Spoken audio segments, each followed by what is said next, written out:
Bonjour Lionel Bochot, on se retrouve dans votre cabinet à Saint-Martin-d'Hères. On est là pour échanger par rapport à l'émission qui va être enregistrée mercredi sur l'éducation sexuelle et affective et sur la prévention des violences sexuelles dans les familles et auprès des enfants. Je vais d'abord vous laisser vous présenter et nous expliquer un petit peu votre parcours professionnel. Oui, bonjour. Oui, je m'appelle Lionel Bochot, je suis psychologue. Avant d'exercer ce métier depuis maintenant fort longtemps, j'ai eu un premier métier en qualité d'éducateur spécialisé. Voilà, et je travaille depuis maintenant plus de 30 ans dans le domaine de la protection de l'enfance, avec une activité qui est à la fois une activité de psychothérapeute, ici à Saint-Martin-d'Hères, avec des bébés, enfants, adolescents et adultes. J'ai également une pratique d'expert auprès des tribunaux, c'est-à-dire que je reçois ici essentiellement à mon cabinet des victimes qui viennent me voir sur demande des juges des enfants, juges d'instruction, juges aux affaires familiales, pour citer les principaux. Et puis une partie importante de mon activité, c'est de la transmission, de la formation, puisque du coup je rencontre beaucoup d'équipes de professionnels œuvrant dans le domaine de la protection de l'enfance. Ça peut être des animateurs, des soignants, la petite enfance, les crèches, et puis essentiellement les professionnels qui travaillent à l'aide sociale à l'enfance et dans la protection maternelle et infantile. Voilà, qui sont les premiers acteurs de la protection de l'enfance en France. Puisque c'est notre sujet, moi je réfléchis, j'accompagne, je disais les enfants, les victimes de violences sexuelles. Et après un parcours professionnel quand même relativement long, là je suis en train de terminer un ouvrage pour lequel je suis à la recherche d'un éditeur qui fera un peu la synthèse un peu de mes réflexions sur l'état des lieux un peu en France de la protection des victimes, des enfants ou des anciennes victimes, enfin devenues adultes au jour d'aujourd'hui, les nouvelles pratiques professionnelles, qu'est-ce qu'on doit faire, l'accompagnement, le soin, puis la prévention. Donc effectivement, voilà des enjeux extrêmement importants. On se disait en off tout à l'heure, on est dans une période où ça sort, on en parle. Les violences sexistes, les violences sexuelles, c'est quelque chose qui sature un peu le débat public. Selon vous, pourquoi et comment ça peut être utile justement qu'on en parle? Oui, on en parle beaucoup hein, depuis là maintenant 1 an et demi, 2 ans. Il y a eu beaucoup de révélations portées dans les médias.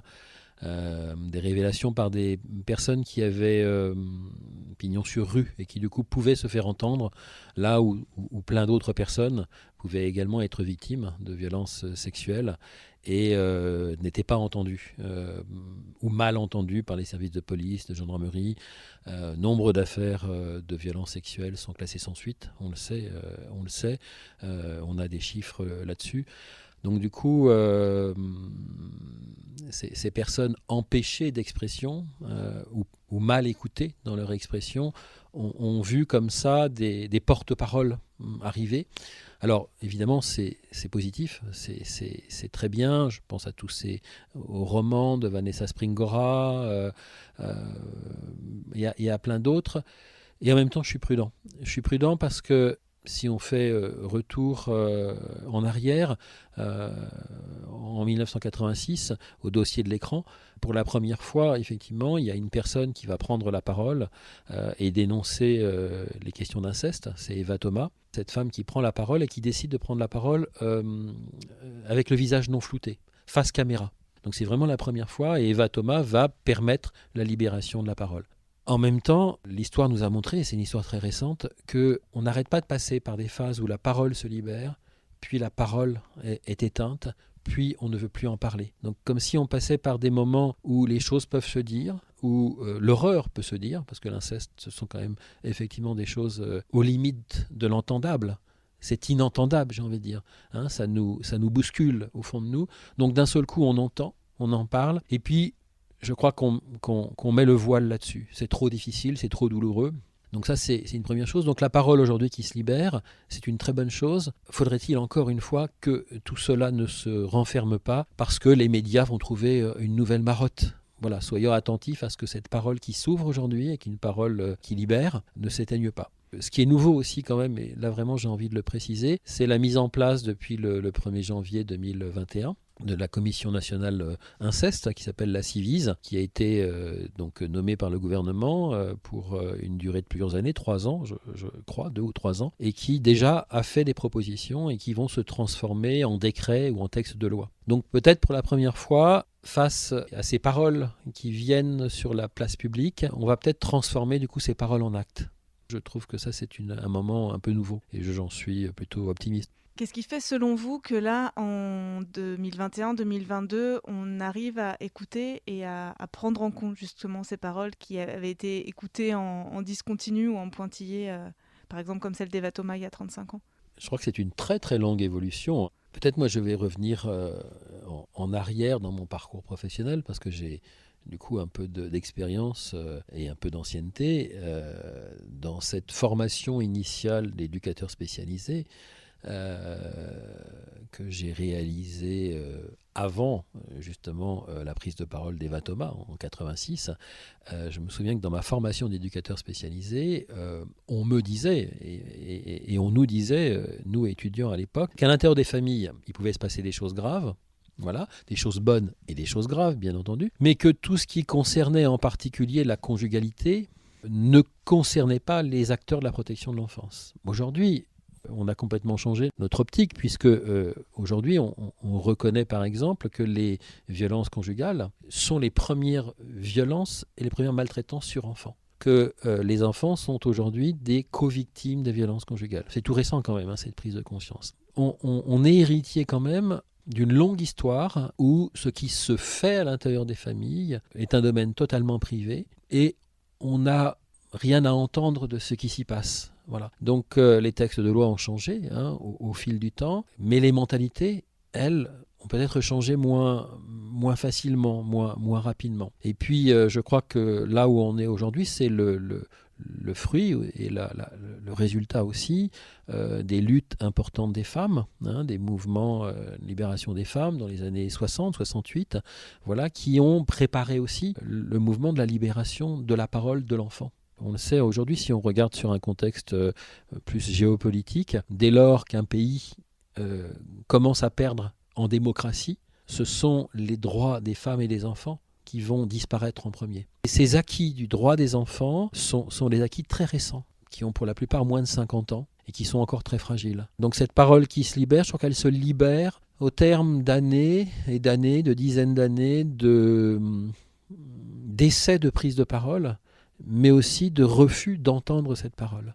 Pour un peu resituer le contexte français par rapport aux violences intrafamiliales, en termes de chiffres, qu'est-ce qu'on connaît actuellement par rapport aux victimes? Ça représenterait quel pourcentage et combien d'enfants en France? Les chiffres, c'est toujours très compliqué parce que dès qu'on dit un chiffre, évidemment, on risque de se faire retoquer en face en disant c'est pas exactement ça. Et en tout cas, aujourd'hui, et j'évoquais la commission inceste, qui a une parole forte aujourd'hui et reconnue, on a une échelle, en tout cas, prenons une échelle où on sait que en France, on sait que 10% des enfants vont subir une violence à caractère sexuel. 10%, c'est effectivement le chiffre bas. Si on est sur le chiffre haut, on serait à 20%. Pour nous représenter les choses, sur une classe de 30 enfants, 3 enfants vont vivre durant leur enfance, durant leur minorité, des violences à caractère sexuel. Sachant que les violences à caractère sexuel sont dans leur grande majorité des violences intrafamiliales et des violences dites incestueuses, donc commises effectivement par un membre de la famille. Ou souvent commises aussi par quelqu'un étant dans un cercle très proche de la famille et étant du coup pour l'enfant une figure quasi parentale. Voilà les chiffres qu'on a. Gardons 10% en tout cas sur les violences sexuelles. Donc en fait, on peut se dire que ce qu'on n'a pas envie d'entendre et ce qu'on n'a pas envie de voir, ce que vous disiez qui est pratiquement le plus inentendable, c'est ce qui arrive le plus souvent en termes de violences sexuelles. Si on parle des violences incestuelles par rapport aux autres violences sexuelles que peuvent connaître les enfants. Oui, absolument. Oui, on est en train. Enfin, oui, je suis en train de dire et on est en train d'échanger sur le fait que la plupart des violences sexuelles faites sur enfants ne sont pas faites par des personnes qu'on ne connaît pas. alors que c'est ce qu'on imagine, protégeons nos enfants de l'extérieur et de l'étranger, entre guillemets, au sens le plus large. En fait, ces violences se passent à l'intérieur de nos familles, dans la grande majorité. Et c'est peut-être ça, justement, qui est insupportable. Je ne suis pas en train de dire que toutes les familles sont dangereuses, mais je suis en train de dire qu'effectivement, il y a certaines familles dysfonctionnelles. Être lucide, c'est toujours très douloureux. On préférerait penser qu'effectivement, cela a lieu ailleurs. Ce que vous dites, c'est que c'est des choses qui existent, qui ont toujours existé, mais qui ont du mal à être dénoncées finalement. Et que la parole des enfants a du mal à être dite dans un premier temps, et puis ensuite à être entendue et être accompagnée. Du coup, qu'est-ce qu'on fait justement pour enrayer cette mécanique-là ?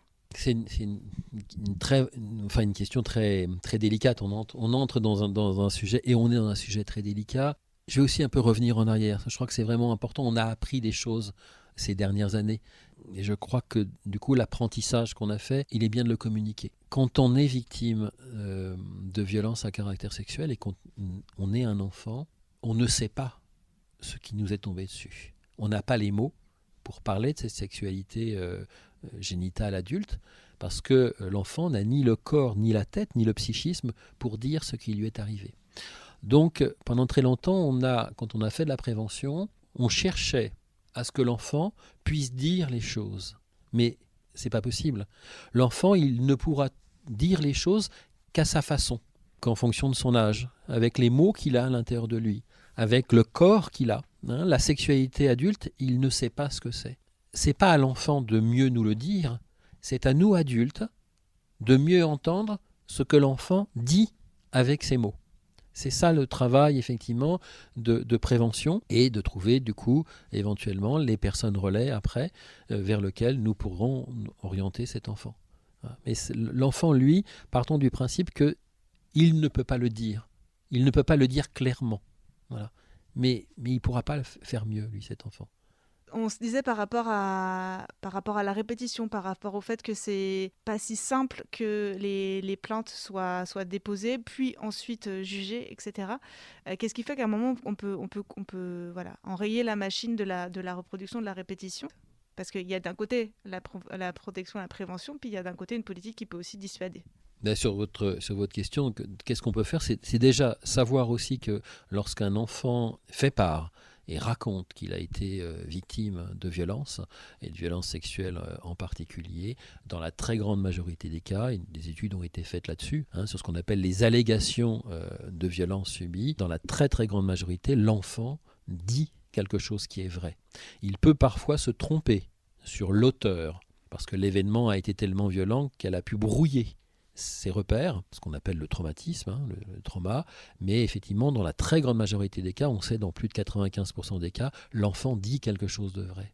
Voilà, donc si déjà on a ce repère-là, si déjà on sait que statistiquement, l'enfant ne peut pas inventer, dans la très grande majorité des cas, une violence subie, eh bien effectivement, nous allons l'entendre, nous allons créditer sa parole, nous allons tout simplement l'accueillir, cette parole, en le remerciant de nous avoir dit quelque chose, que c'est un acte quand même très compliqué, et on va pouvoir du coup actionner la loi, puisque effectivement ce sont des actes totalement interdits, rappeler la loi, activer la loi, déposer plainte, puisque c'est de notre responsabilité à nous adultes, effectivement, de protéger l'enfant, et puis de pouvoir orienter l'enfant vers les soins adaptés, et ainsi, du coup, mettre un terme, arrêter ce qu'on appelle la répétition transgénérationnelle. On sait que, nous le disions tout à l'heure, ce qui permet malheureusement la répétition des violences sexuelles de génération en génération, c'est le secret et le non-dit. Donc partons du principe que lorsque l'enfant dit quelque chose, et même s'il le dit mal, ou il le dit à moitié, effectivement, il nous dit quelque chose qui est certainement vrai. Alors pas forcément dans une vérité judiciaire, une vérité qui serait une vérité de gendarmerie ou de police, mais il dirait en tout cas d'une violence qu'il a subie. Charge après aux services spécialisés, gendarmerie et police, après eux de faire un travail d'enquête, mais en tout cas l'enfant nous dit qu'il y a quelque chose de grave et de violent qui lui est arrivé. Pour enchaîner justement sur les démarches qui peuvent suivre ce genre de révélation, comment ça fonctionne? Qu'est-ce qu'il faut faire en tant qu'adulte, donc soit en tant que parent, soit en tant qu'éducateur, soit en tant qu'institut, en tout cas tout adulte qui peut être dépositaire justement de cette parole-là, qu'est-ce qu'il y a à faire? Quelle machine se met en branle à partir du moment où on va prendre la décision de se dire, voilà, je vais en parler et je vais en référer aux personnes dont c'est le métier de gérer ce genre de situation? Moi, j'ai envie de rappeler qu'en tant que parent, on a un ensemble, ce qu'on appelle l'autorité parentale, on a un ensemble de droits et un ensemble de devoirs. Et l'ensemble des devoirs, et l'un des devoirs en tant que parent, c'est de protéger notre enfant. Donc dès lors qu'effectivement on pense que notre enfant est en danger, nous sommes en tant que parents dans une responsabilité de mettre en place les soins nécessaires, l'accompagnement nécessaire, sauf que beaucoup de parents n'ont pas forcément les repères nécessaires. Qui alerter, comment on fait? Les professionnels, eux, sont globalement mieux formés à cela, mais il reste encore quand même du chemin à faire. Alors moi, j'ai envie de rappeler déjà ce qu'on appelle le numéro vert national, qui est le 119, qui est donc un numéro de téléphone qui a été créé il y a longtemps, maintenant en 1989, qui est un numéro gratuit, qui permet à quiconque qui est inquiet au sujet d'un enfant potentiellement en danger, donc là c'est toute forme de danger ou de maltraitance, de pouvoir appeler ce numéro, déjà pour avoir des informations, parce que c'est un lieu ressource aussi, le 119, et puis pour effectivement faire état des inquiétudes.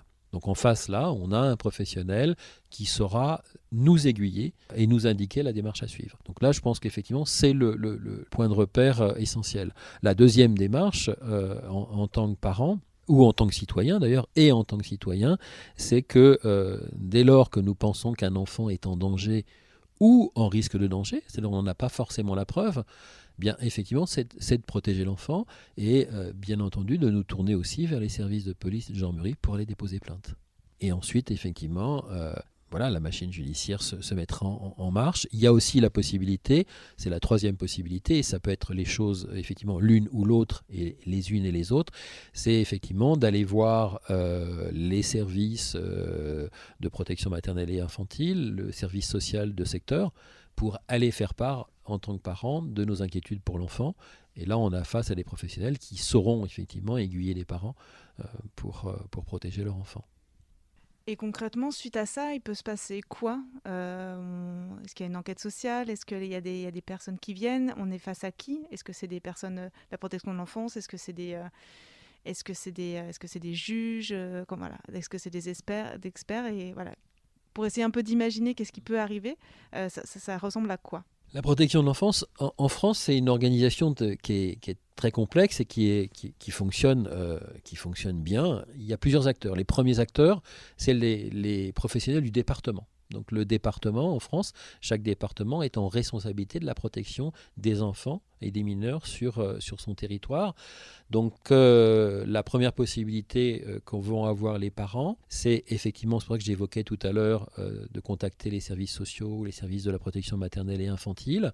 Lorsqu'on a une crainte concernant un enfant qui est en danger ou en risque de danger, on va saisir effectivement les acteurs départementaux qui vont mettre en place une évaluation. C'est-à-dire à partir d'une inquiétude, vérifier si cette inquiétude est fondée ou pas. Donc là, effectivement, les parents vont bénéficier de la rencontre avec en général deux professionnels, un travailleur social et puis un acteur de la petite enfance, souvent une puéricultrice, qui vont effectivement rencontrer les parents et l'enfant pour voir effectivement est-ce que le danger est avéré, quelle est la nature du danger et que faire. Voilà. Donc c'est ce qu'on appelle une évaluation, ce qu'on appelle une information préoccupante, qui dure normalement 3 mois et qui permet au terme des 3 mois d'en savoir un peu plus sur la nature du danger et sur les soins et l'accompagnement qu'il doit être apporté aux parents et à l'enfant. Une première donc une action administrative, préventive, et puis il y a une deuxième action qui peut se faire du côté des juges des enfants. En France, effectivement, il y a dans chaque tribunal judiciaire des juges des enfants que les parents peuvent saisir directement. C'est le seul juge que, en tant que citoyen, on peut saisir directement, sans passer d'ailleurs par un avocat. On peut saisir un juge par enfant avec un simple courrier. Et on peut effectivement, en tant que parent, saisir un juge en lui écrivant un courrier, en faisant part des vives inquiétudes qu'on peut avoir sur son enfant concernant des dangers qu'il peut vivre. Et là, le magistrat peut se mobiliser. Il en a la possibilité, en tout cas, de recevoir les parents qui en font la demande dans un entretien qu'on appelle une audience de cabinet au sein du tribunal pour enfants, puisque j'évoquais tout à l'heure, effectivement, la possibilité, bien entendu, d'avoir recours au service de police gendarmerie pour pouvoir porter plainte. Et puis il y a aussi la possibilité, parce que là on est sur des actions de prévention administrative ou judiciaire, la possibilité aussi d'aller consulter, demander une consultation auprès d'un professionnel, je pense aux psychologues en particulier, leur demander un premier avis, demander une consultation, qui effectivement, psychologues pourront aussi après eux-mêmes faire les démarches et soutenir les parents dans les démarches qu'ils devront entreprendre. Et pour l'enfant, ça peut représenter, imaginons, combien de fois raconter son histoire, combien de professionnels on peut avoir à rencontrer. Est-ce que c'est quelque chose qui est pensé, ça, le fait que pas avoir forcément à raconter à chaque fois, pas avoir à répéter quelque chose qui a été douloureux?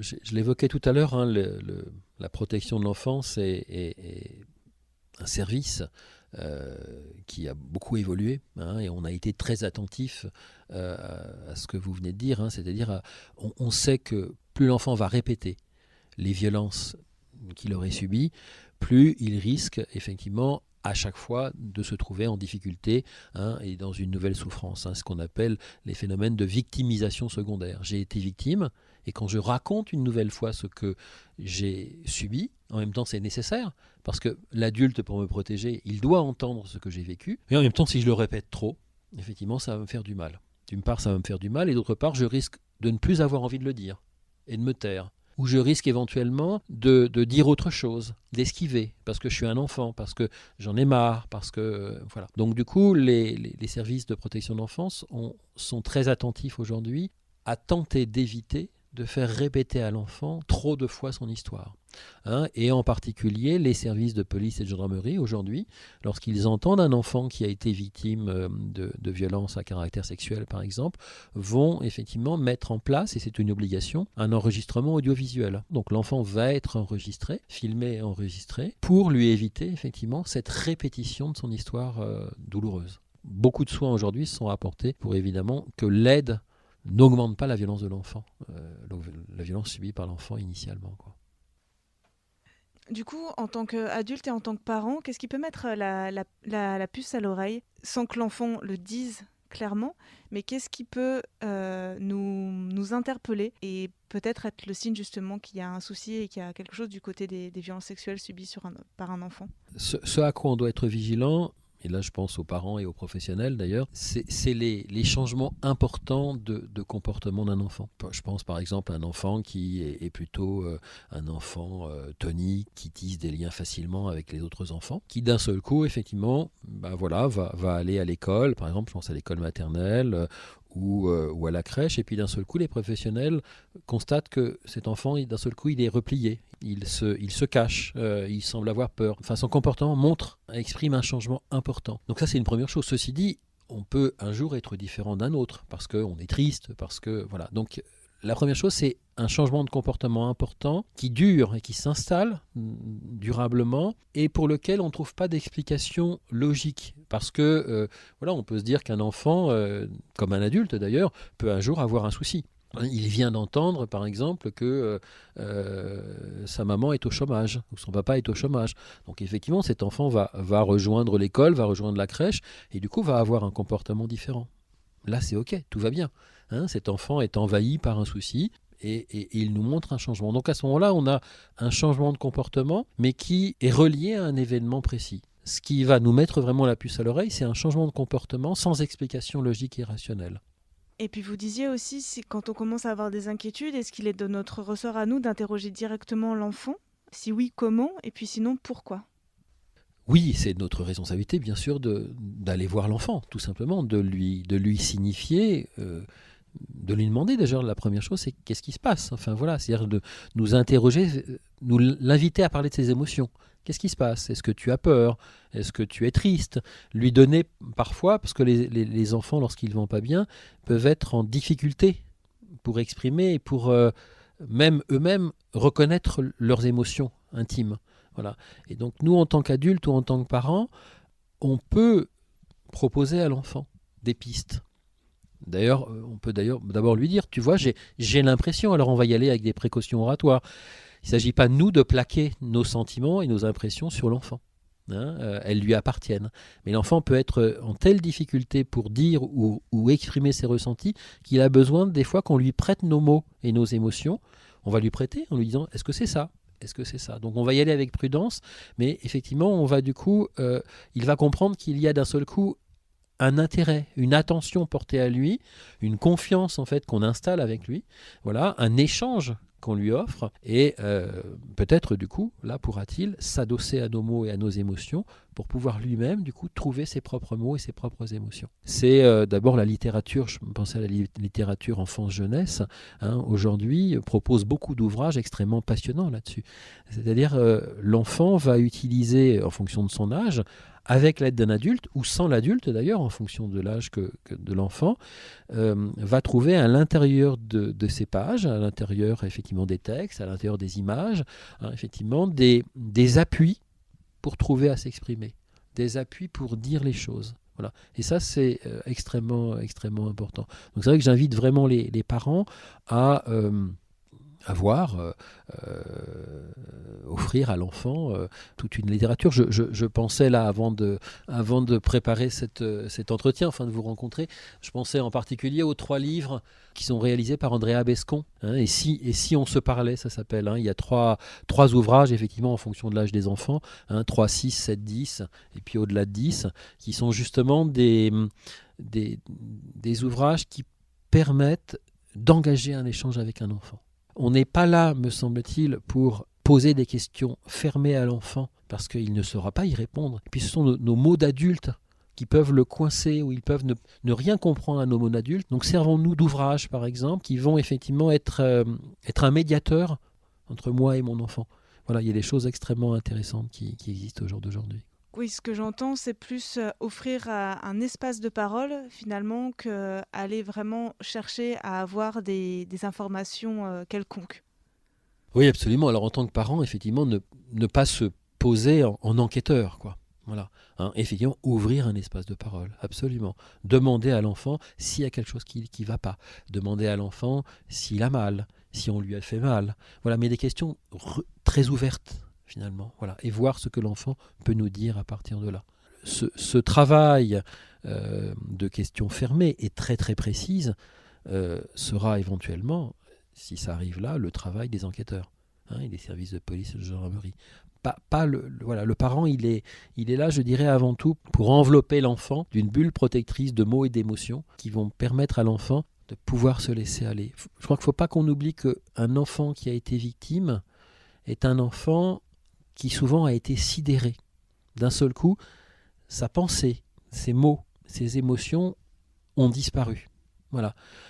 C'est ça la sidération. Je ne peux plus rien dire, je ne peux plus rien penser, je ne peux plus être en colère. Voilà.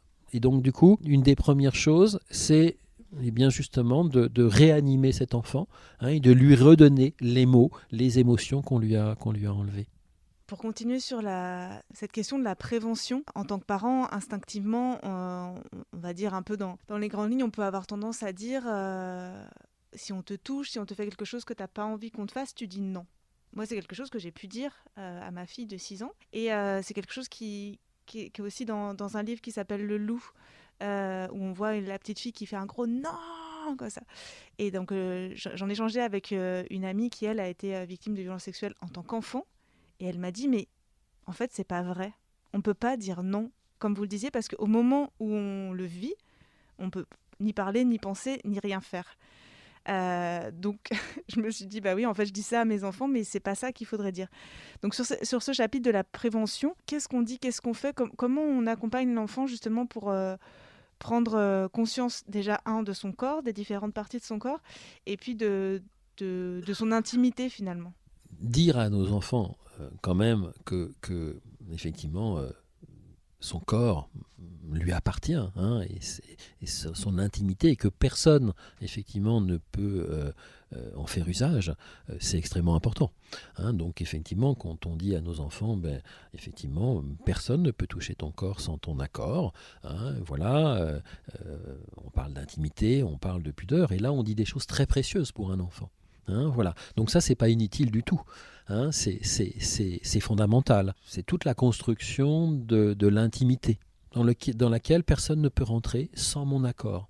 Et quand on est enfant, qu'est-ce que c'est que cet accord? C'est compliqué. Donc, effectivement, expliquer ça aux enfants, c'est très très important et c'est très précieux. Même si, effectivement, vous avez raison, lorsqu'un enfant, d'ailleurs un adulte aussi, je crois que c'est vraiment important de le rappeler, est victime d'une violence grave, et par exemple d'une violence incestueuse, effectivement, sous l'effet de la sidération, il peut y avoir une paralysie totale, et donc l'impossibilité de crier ce non. Mais on peut se dire non dans sa tête aussi. Ça ne nous protégera pas directement, mais les paroles de nos parents seront quand même des paroles protectrices.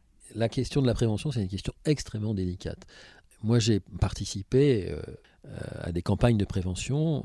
On allait voir des enfants avec un petit film québécois extrêmement bien fait qui s'appelle « Mon corps, c'est mon corps ». On passait ce film à des enfants en espérant que les enfants, finalement, allaient pouvoir s'identifier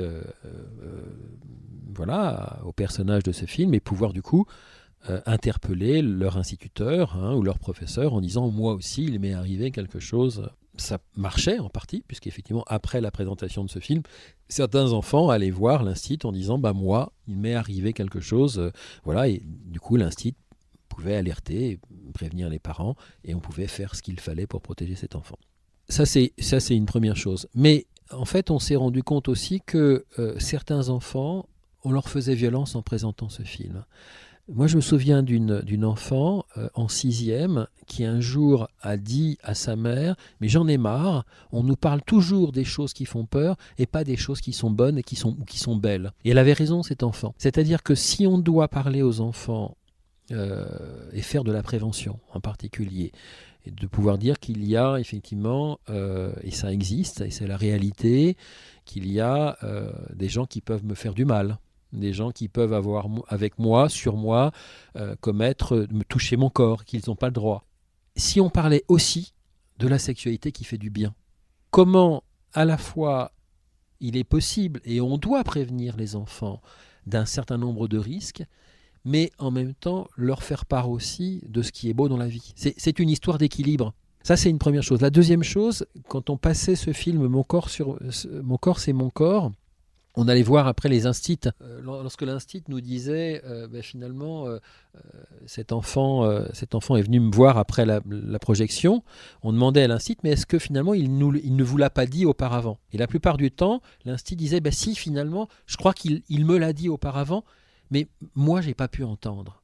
Et après du coup on s'est dit, ce film, est-ce qu'il est à présenter aux enfants ou finalement à présenter aux adultes? Je reviens au début de notre entretien.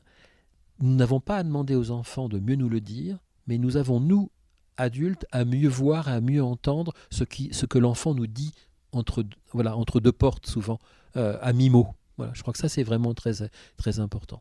Donc, effectivement, parlons à l'enfant, bien sûr, de ce corps, de son corps, que personne ne doit toucher, sauf ceux qui sont effectivement là pour le protéger. Je pense à ses parents. Mais parlons aussi que ce corps, pour soi, c'est un corps de découverte, c'est aussi un corps de plaisir, c'est un corps qui nous permet de faire plein de choses. C'est-à-dire tenir ces deux discours. Sinon, on est dans une prévention qui fait peur. Et si dans la prévention, on crée de la peur, je pense qu'on rate ce que l'on vise. Et on est même contre-productif. Alors, moi, quand je pensais à ces histoires de prévention, je me disais, mais enfin, il y a quand même, oui, il y a cette histoire de s'adresser aux victimes, et puis il y a aussi cette histoire de s'adresser aux auteurs. Qu'est-ce qui pourrait être dissuasif, en fait? Avec le mouvement MeToo, on a beaucoup entendu parler de la culture du viol. Il y a peut-être quelque chose d'un parallèle à faire par rapport aux violences incestuelles. Je ne sais pas s'il y a un mot exact. Qu'est-ce qui fait que c'est autant possible et qu'est-ce qui pourrait être vraiment dissuasif, en fait? Comment, finalement, est-ce qu'on peut limiter ces violences faites sur les enfants? Et du coup, vous m'emmenez sur le chemin là des victimes, des auteurs, pardon. Mais mon lapsus, il n'est pas complètement par hasard. Parce que ce que l'on sait, c'est que chez la grande majorité des auteurs, les auteurs ont été, pas tous, bien entendu, une bonne partie eux-mêmes victimes. Une grande partie des auteurs d'agressions sexuelles ont subi eux-mêmes des violences sexuelles quand ils étaient enfants. Et que ce sont d'anciens enfants blessés qui n'ont pas malheureusement eu, eux, un adulte qui a su entendre leur souffrance, la voir, porter cette parole vers des lieux de soins, porter cette parole là où la loi devait être entendue et être prononcée, effectivement. Et du coup, ce sont des adultes souvent qui portent en eux des souffrances extrêmes. En disant ça, je crois que c'est très important, expliquer n'est pas excuser. Voilà, je ne suis pas en train de dire c'est que cela excuse les actes que ces adultes vont commettre eux-mêmes sur d'autres enfants. Mais de savoir que dans une grande majorité des cas, ce sont des anciens enfants blessés qui souffrent encore, ça nous laisse aussi une grande marge de manœuvre en se disant que protéger les enfants aujourd'hui, entendre les enfants blessés aujourd'hui et faire ce qu'il faut pour qu'ils aillent mieux, c'est aussi éviter la répétition dans la génération d'après, quoi. Voilà, donc on travaille à la fois pour les enfants aujourd'hui qui vont pas bien, et on travaille aussi pour en faire des futurs parents et des futurs adultes qui ne reproduiront pas ces actes-là sur d'autres personnes et sur d'autres enfants. Cette connaissance qu'on a des auteurs de violences sexuelles, en tant que souvent ancien enfant blessé, ancien enfant violenté, est une connaissance assez récente. En off, on parlait d'un décret de loi qui sortirait a priori début février, justement sur le droit à ne pas présenter l'enfant dans les cas de garde alternée quand le deuxième parent a des soupçons de violences sexuelles. Moi, ça me fait penser aux revendications aussi qu'ont les papas actuellement certains papas actuellement avec la marche des pères, en revendiquant la garde alternée et le fait de pouvoir éduquer leurs enfants à 50% et autant que les mamans. Et justement, avec des revendications autour de ces questions de non-présentation des enfants. Comment on fait, en fait, dans le même temps pour tenir à la fois l'importance de la place des pères et du deuxième parent dans les familles, d'une manière générale, sur le terrain de l'égalité femmes-hommes, tout en ayant aussi conscience de ces chiffres, en fait, et du fait qu'un certain nombre de violences intrafamiliales sont faites par des pères, des oncles, des grands frères, et que c'est une réalité qu'aujourd'hui on commence à connaître et à admettre. Alors, moi j'ai quelques précisions qui me paraissent fondamentales, parce que cette question, elle nous amènerait, si on n'est pas vigilant, à nous intéresser d'abord aux droits des parents. Peut-être que du coup, il faut retourner un peu les choses, c'est le droit de l'enfant et le respect de l'enfant. Le décret qui doit effectivement sortir le 1er février prochain, alors je vais en parler avec quelques réserves parce qu'il n'est pas sorti et que du coup effectivement qui est une préconisation de la commission inceste, doit, alors on va être le plus précis possible, c'est dans le cas où un enfant parle de violences sexuelles incestueuses dont il pourrait être victime et commis par l'un de ses parents, dans le cas par exemple de parents séparés. Si ce parent qui reçoit la parole de l'enfant dépose plainte, et si là effectivement il y a une enquête qui est mise en place, donc seulement dans le cas d'une enquête, c'est vraiment très, très précis, à ce moment-là, le temps de l'enquête, pour vérifier effectivement si l'enfant ne serait pas en danger chez son parent, et bien effectivement, si l'enfant doit retourner chez son parent, par exemple le week-end, effectivement, pendant le temps de l'enquête, l'enfant ne serait plus contraint de retourner chez le parent qui serait potentiellement l'auteur de ces faits de violences sexuelles incestueuses. Donc c'est très encadré cette affaire-là. Voilà, donc ça c'est une avancée importante. Donc je pense qu'aujourd'hui, et moi je le vois en tant qu'expert auprès des tribunaux, on pense plus aux droits des parents qu'aux droits et aux besoins fondamentaux de l'enfant. Les juges aux affaires familiales, souvent, sont en train de portent une attention sur l'équilibre des droits entre les deux parents. Mais cet équilibre des droits entre les deux parents, qui est à prendre en compte, est-ce qu'il est toujours respectueux des besoins fondamentaux de l'enfant? C'est pas certain. Donc ça, c'est une question importante. À qui pense-t-on au premier? La deuxième chose que je voudrais ajouter, c'est quand on parle de violences incestueuses, et on sait qu'une grande majorité des violences incestueuses sont commises par des hommes, des pères, des oncles, des grands-parents, des grands-pères. Mais il est aussi important de nommer et de préciser qu'il y a des violences incestueuses qui sont commises par des femmes, des mères, des grands-mères, des tantes, hein, mais que ces violences-là sont... Alors autant l'inceste, et de toute façon, est un sujet très délicat, très tabou, très douloureux, qu'il est déjà difficile de parler de l'inceste père-enfant, père-fille, père-fils. Commencer à parler des incestes commis par des femmes et par des mères est un sujet extrêmement délicat. Or, il existe des situations effectivement d'inceste qui sont commis très précocement dans les soins de maternage, dans les soins de nursing mère-enfant. Et cela est très difficile d'abord à repérer parce que ça se passe dans l'intimité familiale, et puis que on ne pourra pas non plus le voir, prévenir et aider aussi ces femmes et ces mères en difficulté, et bien sûr ces enfants en grande souffrance, si on n'a pas en tête que cela existe. Si une grande majorité de ces incestes sont commis par des hommes, les incestes commis par des femmes existent aussi. Nous avons là aussi un devoir de lucidité. Et du coup, c'est quoi la voie médiane justement pour pouvoir avoir une parentalité, comme vous dites, lucide, mais en même temps responsabilisante et qui puisse rendre autonomes les enfants? Je ne sais pas, en tout cas vous pointez et vous nommez la délicate posture du parent. C'est-à-dire qu'en tant que parent, on se doit, vous voyez, je vous parlais de lucidité, j'ai beaucoup parlé de lucidité, je crois, pendant cet entretien. On se doit d'être lucide. Lucide là où notre enfant, lui, ne peut pas l'être encore. Vous évoquez l'adolescence.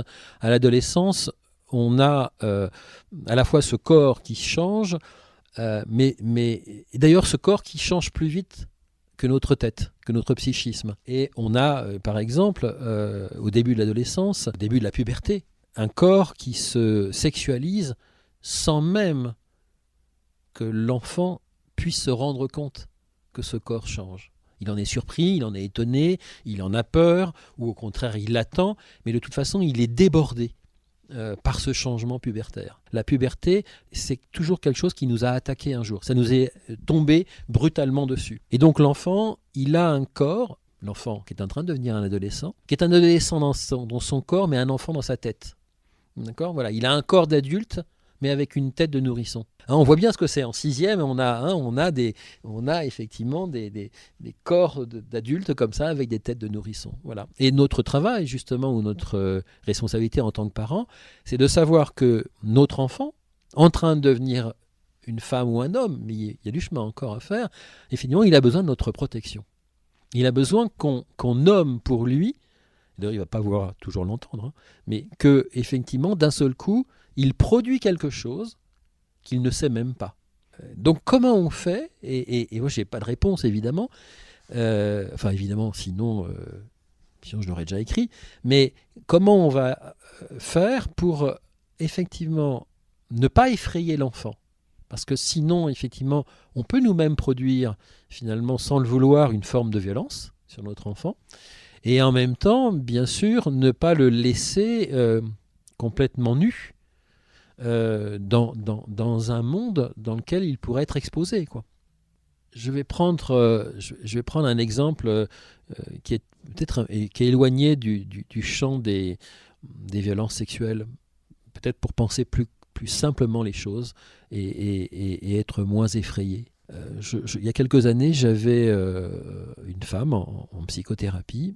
Voilà, et un jour, elle me parle de sa fille. Sa fille est en sixième ou en cinquième. Et cette femme a toujours dit à sa fille qu'elle ne voulait pas qu'elle fume la cigarette. Voilà. Une position très ferme, très précise. Voilà.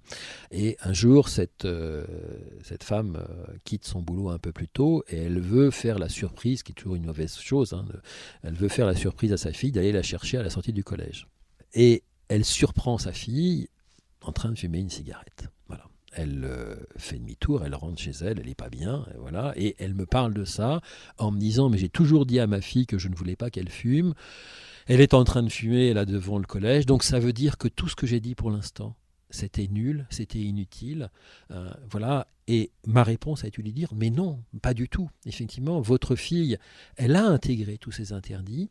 Mais là, effectivement, il y a un petit moment où avec ses amis, ou pour plein de raisons différentes, elle va enfreindre la loi posée par la mère. Mais c'est pas grave. C'est pas grave.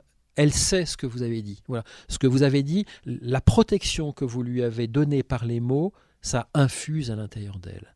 Alors, si j'en viens maintenant aux violences sexuelles, lorsqu'on dit à nos enfants, par exemple, on va donner à notre enfant un portable. Souvent, c'est en entrée en sixième d'ailleurs. On sait par exemple qu'il est très facile sur un smartphone d'avoir accès à des sites à caractère pornographique. Que les contrôles parentaux sur les téléphones, ça ne marche pas très bien, et que quand bien même on ne donnerait pas un portable à notre enfant, un smartphone, il y aura bien un copain qui lui en aura un. Et voilà. Est-ce que du coup, l'accès à la pornographie, qui est facilité au jour d'aujourd'hui, fait de tous nos enfants des enfants traumatisés? Non, on le saurait. À partir du moment où on a pu dire à nos enfants en amont, je ne veux pas que tu ailles sur des sites pornographiques, sexuels, enfin, on va trouver chacun nos mots pour le dire. Mais à partir du moment où on dit à notre enfant cela, effectivement, quand bien même il irait, quand bien même il ira, lui-même ou invité fortement par un copain, eh bien, le fait qu'on lui a posé au départ cet interdit fonctionnera comme une enveloppe protectrice. Bien sûr qu'il sera confronté, du coup, à de la sexualité un peu trop précocement. Mais en même temps, ça fonctionnera grâce à l'interdit qu'on aura posé auparavant, comme une cage de Faraday. Vous voyez, cette cage de Faraday, c'est la foudre, elle me tombe dessus, enfin elle me tombe, mais du coup elle passe autour. C'est une bulle protectrice.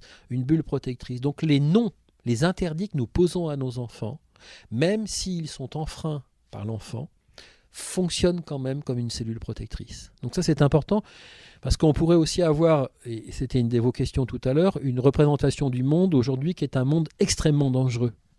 Voilà, où on courrait des risques en permanence. Non, je ne crois pas. Pas plus qu'il y a 30 ans, 40 ans. On court d'autres risques. Il y a d'autres moyens. Mais nos paroles, à partir du moment où elles sont protectrices, et elles passent par « non, je ne veux pas que tu ailles sur des sites sexuels, pornographiques, parce que ce n'est pas de ton âge. » Et que ça, on doit pouvoir le formuler, comme on peut, comme on le sent avec nos mots en tant que parents. Ça a une fonction éminemment protectrice. Par contre, ne pas le dire serait une erreur. Mais le dire protège.